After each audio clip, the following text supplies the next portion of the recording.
Oi gente, tudo bem? Vocês lembram de mim? Faz muito tempo, né? Ao contrário do que pode ter parecido nos últimos meses, eu tô viva! E eu tô lendo e o canal Compartilhe Livros está de volta.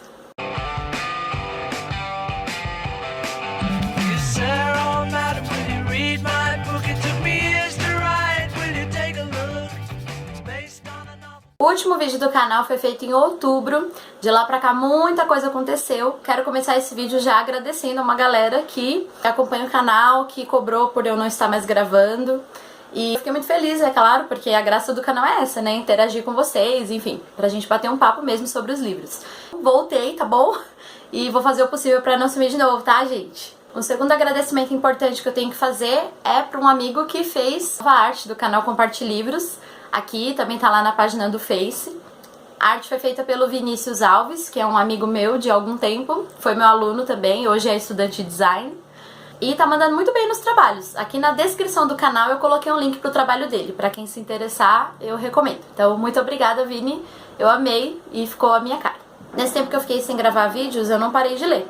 Então, eu tenho vários livros na fila pra fazer vídeo pra vocês, pra fazer resenha, tem várias tags que eu assisti, então tem muita coisa legal vindo por aí. E muita coisa acumulada pra falar pra vocês.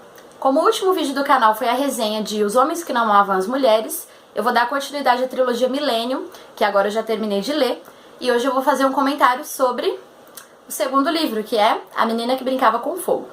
Nesse meio tempo, pra quem não sabe também, a trilogia, agora eu não sei mais se é a trilogia, ganhou um quarto livro, que se chama A Garota na Teia de Aranha. Esse quarto livro ele não foi escrito pelo Stieg Larsson, que é o autor da trilogia Millennium, e que faleceu pouco tempo depois de entregar o último volume.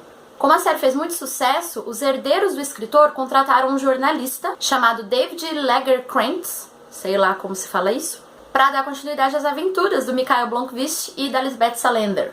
Eu terminei a trilogia, mas ainda não li esse quarto livro. Pra ser honesta, eu estou um pouco com o pé atrás, porque eu sei que não foi escrito pelo mesmo autor. Mas mais cedo ou mais tarde eu vou acabar lendo, e aí vocês também vão saber o que eu achei. Sobre a trilogia de modo geral, eu comentei com vocês no último vídeo, vou deixar um link aqui pra quem não viu, Os Homens que Não Amavam as Mulheres, que esse tinha sido o livro que eu mais gostei de ler em 2015.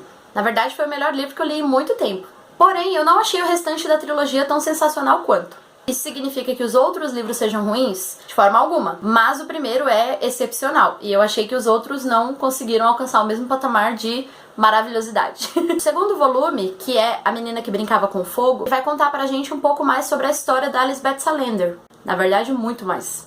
No primeiro livro, a gente sabe, por exemplo, que a Lisbeth foi considerada mentalmente incapaz e ela tem um tutor legal que é responsável por ela e que é quem tem o poder de liberar, por exemplo, o dinheiro dela, com o que ela gasta, enfim, várias coisas sobre a vida dela, várias decisões. Mas não é explicado por que ela foi declarada mentalmente incapaz, já que ela parece que de doida não tem nada.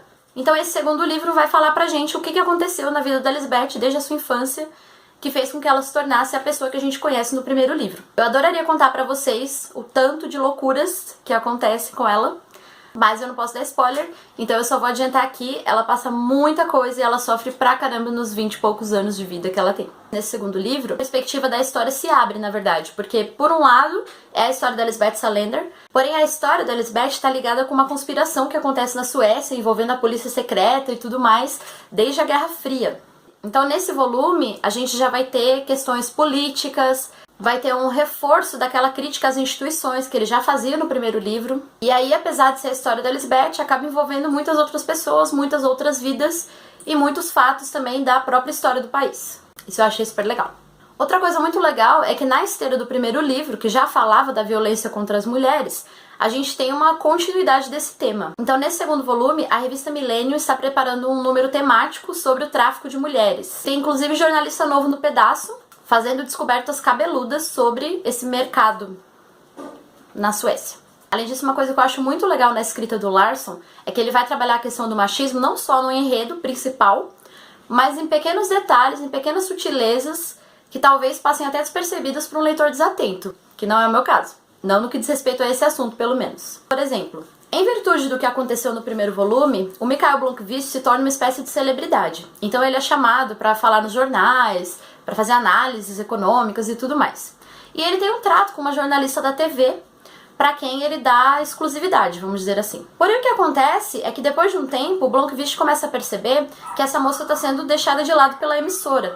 Então todos os comentários sobre economia e todo aquele assunto sério, político, acabam sendo legados para os homens, os colegas homens dela. Então ela acaba sendo silenciada pelas vozes masculinas. E o Blomkvist, percebendo isso, ele impõe mais uma condição. Então, para ele participar dos programas e tudo mais, ele diz que tem que falar com ela, e ela vai ser a apresentadora e quem vai conduzir, porque ele não admite que ela seja silenciada pelos caras. Se você tá atento ao mundo que você vive, você sabe que isso acontece com frequência. Outro comentário nessa mesma linha é sobre a Erica Berger, que eu comentei no primeiro vídeo, que tem uma espécie de amizade colorida com o Mikhail. E nesse segundo livro, num dado momento, ela vai falar o quê? Que o Mikhail, ele fica com todo mundo, né? Ele é super rodado. E todo mundo acha normal. Mas ela tem um amante, que seria o próprio Mikhail, e isso causa comentários na cidade inteira. Por ser mulher, não tem a liberdade sexual que o Mikhail tem. O livro é cheio de referências desse tipo. Se você estiver atento, você vai reconhecer, e vai reconhecer isso também na nossa vida e no nosso dia a dia. Em relação aos personagens, o Larsson continua criando personagens muito legais. Além do Mikhail e da Salander, existem outros personagens que vão surgir, que vão se desenvolver também nesse segundo livro. Mas uma coisa que eu percebi, que eu não sei exatamente se eu gostei, é que o Mikhail vai sendo encaminhado rumo a uma idealização. No primeiro livro, ele é um cara legal, sim, mas ele tem defeitos também, e eu acho ele, na verdade, bastante humano. E eu gosto muito dele desde o início. Porém, no segundo e no terceiro livros, ele vira, sei lá, o príncipe encantado do século XXI, sabe? E aí tudo bem, ele é um cara legal, e ele sempre faz a coisa certa, e ele sempre diz a coisa certa, e ele não dá mancada nenhuma. E podem me chamar de chata, mas isso começou a me irritar um pouquinho, porque eu acho que ele ficou menos humano na medida em que ele ficou perfeitinho. Eu gostava mais dele no começo. A Lisbeth, por outro lado, ela também vai crescer nesse sentido de idealização, mas de um jeito diferente. Não idealização no sentido de relações sociais, ou de sempre fazer a coisa certa, ou dizer a coisa certa, porque realmente isso não é com ela. Mas no desfecho do segundo livro, por exemplo, a gente tem cenas em que a Lisbeth dá uma, sei lá, de Batman, né? Super heroína, com capacidades sobre-humanas. E aí isso me irrita um pouco, porque quem acompanha o canal sabe que eu sou muito chata com verossimilhança. Então quando a história começa a ficar muito forçada, o desfecho desse livro é assim. Aliás, é engraçado, mas eu não gostei muito do desfecho e nem do início desse livro. No começo da história, a Lisbeth tá viajando, tá fora da Suécia, e aí a gente tem toda uma cena e um enredo que se desenvolve com ela, nesse lugar em que ela está, com as pessoas que ela está. Só que aí isso acaba, e eu fiquei até o final da trilogia esperando ter uma retomada, sabe? Daqueles personagens ou daqueles acontecimentos,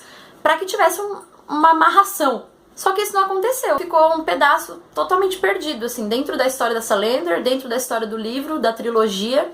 Eu achei que foi meio desnecessário, meio encheção de linguiça. Agora, apesar de ser mais fraco da trilogia, ainda assim é um livro bom. Uma das coisas que eu gostei é que a crítica às instituições que o Larsson já começa a fazer no primeiro volume, aqui se volta para coisas novas, por exemplo, a mídia. Em um determinado momento da história, a Salander está sendo acusada de alguns crimes, e a mídia vai começar a revirar a vida dela e desenterrar histórias que são ora verdadeiras, ora falsas, ora distorcidas, ora mirabolantes. Só que essas histórias ajudam a formar a opinião das pessoas, inclusive de pessoas que estão envolvidas no caso, por exemplo, policiais. Isso vai começar a prejudicar as investigações e o andamento das coisas, justamente pela visão distorcida que algumas pessoas vão ter dela a partir da mídia. Então o Larsson vai lembrar pra gente que a mídia não é isenta, não é imparcial. Amigo, se você acha que a mídia só fala verdades, volte 3 casas. Bom, então A Menina que Brincava com Fogo, segundo volume da série Millennium, é um livro legal, sim, mas não chega aos pés do primeiro. No próximo vídeo eu vou falar pra vocês do terceiro volume, que é A Rainha do Castelo de Ar. Se você já leu a série Millennium, se você conhece os personagens, quiser conversar, não concorda com o que eu falei ou concorda, vamos conversar aqui nos comentários. Você também pode entrar lá na página do Facebook, facebook.com/compartilivros. E se você gostou do vídeo, dá um joinha, se inscreve no canal e continua acompanhando aqui. Beijinhos, até a próxima!